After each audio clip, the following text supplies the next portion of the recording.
Marlowe's drag racing coming at you, and Bondi, this is the finals for the Marlowe's Western Nationals. A great class we don't see enough of in Western Australia is the fixed index 990 super gas class. You can do anything to your car, you can go as quick as you want, so long as you don't go faster than 9.90 seconds. They race on a Pro Tree, one amber, one flash, and they are gone 4/10 of a second off the start line.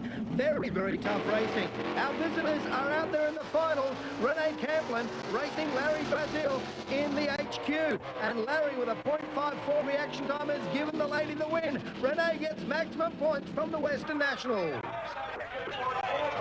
Well, the boys are happy they've picked up a gold Christmas tree. They've come across the Nullarbor and they're going home with gold.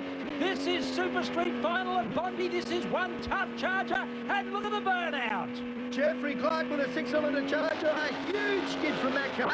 Alongside him, a 460 in the Falcon. Darren Callaway behind the wheel of the Falcon, and there's the nitrous purge. Oh, the mob in the crowd absolutely love it. Purging the nitrous out to get maximum horsepower right on the kick of the throttle. The West Australian leads first. A good lead for him, and a 426 light. He needs to run right on his dial-in to get the win here. The Falcon's coming up around him. A very, very close race for the top end, but a double breakout. They've both gone too fast. The win goes to Darren Callaway in the Falcon. Modified bike action was interesting all day, and it came down to this. Rodney Buckingham on screen there, and up alongside him, Paul Newhoff. Newhoff is a very sharp racer, has 7 Western Nationals trophies at home, wants another one for a full set. Newhoff with a good reaction time. At half track, they're side by side. Both riders will be looking at the finish line, and it's a double breakout once again. Newhoff gets the win, breaking out by the least. 2 West Aussies made the Super Sedan final. Peter Gregorini and Alistair McClure. It's going to be a tough race. Gregorini with a small block Chevy in the Tirana. Alongside him, a 308 in the little 1200 Datsun. Cars racing on Dial Your Own Handicaps have nominated their times. They leave hard. Ali McClure slightly slow off the start line down the Tirana. Gregorini will chase him. Gregorini should catch him, but no, the Datsun's holding on, and McClure gets the win. Well, Bondi competition bike promises to be the grudge match of the year. Queensland's John Parker on the Harley up against Western Australians Mick Sargent. Mick Sargent, the current national champion, the previous national champion in the other lane. John Parker on the Morgan and Wacker Harley Davidson. The first ever Harley to be the national champ. Parker will lead first, and he's led too early. 6/1000 of a second too early. Parker is flat on the tank. 9-0s all weekend. Can he improve? He gets there first. Sargent chased him, and an 8.98 is Parker's fastest pass on a red light start. Oh, great finish there. Congratulations all round. Everyone's happy in that team. Another gold Christmas tree staying in the West. Super stock final, and it's going to be another tough one. Steve Flynn up against Jeff Chasty. Flinny missing last couple of meetings back and has made the finals, and he would love to take out a gold Christmas tree here. Flynn ran very, very fast in qualifying. He's been saving the car right through to the finals. He knows he's got the Australian champion in the lane alongside him. Chasey can run under his handicap at will. It is the fastest G-gasser ever in Australia.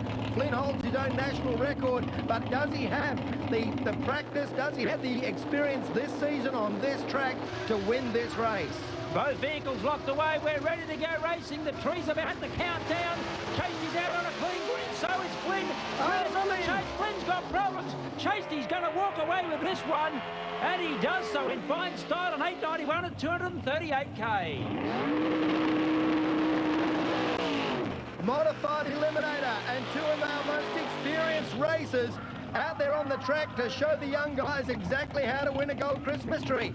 Hank Robertson's A modified altered hot rod, a gorgeous car, 34 model Ford Coupe body, and alongside him with a 23 T-bucket body is Big John Craig, a pair of big block Chevys. They run on Dial Your Own Handicaps. They have set their handicaps into the system. They may not go quicker than that handicap, and they must get to the end of the track first. Well, both the old guys, dare I call them old guys, lucked away. 0.4 reaction times all weekend, Frank. They've wiped the floor with all the younger racers, and they are going to be close.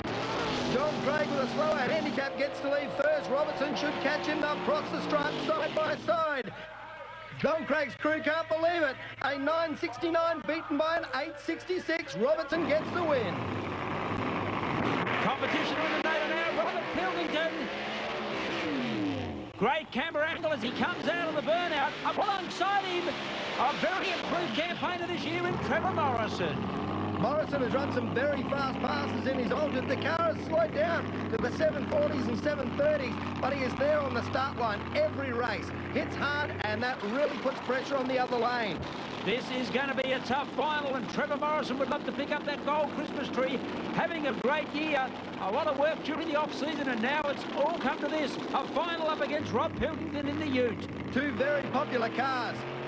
Morrison with a car that is enormously popular with the traditionalists, and the utility great for the Holden fans, powered by a Ford, so the Ford fans love it. Pilkington does the chasing, got the altered, holds on for the win. Morrison is the Western Nationals champion. Les Winter from Queensland. His competition will be Western Australia's Robin Judd. Well, Les Winter out on the track early. Robin Judd is holding back a little bit. Winter with a, not so big a burnout. Pretty tame on the burnout that time round. Well, Les has had a bit of experience recently on a tricky track. Racing last weekend at Willowbank, a track that everyone said was only a 680 track. He got down it and took the win. This weekend at Ravenswood has shown that the car has what it takes to perform with the best of them. Now, it's a very interesting strategy here. It's late in the night, the dew is on the track, the conditions have cooled off, the cars are making more power. The crew chief needs to make a choice with the clutch settings and with the tune-up. Do they chase more power? Do they strike the track hard? Do they risk turning the tyres and losing control of the car? I think it really becomes a crew chief strategy. The driver is in there to make things go right if they go wrong, but right now, it's in the lap of the gods. Both vehicles locked away and on a pair of coin greens. Robert Judd a little bit sideways. They're side by side at 2 minutes of distance. Winter runs on with it with a 6.83 at 331 k's. Well, Bondi, what a great 2 days of action for Marlowe's for the 28th Western Nationals. Lots of new national records set by West Australian racers. 20 teams from the East Coast coming over to join 150 teams from WA in the biggest drag racing event since 1990. An enormous race and one we will never forget. Thank you for joining us at Ravenswood Raceway for the running of the Marlowe's 28th Western Nationals. That's it for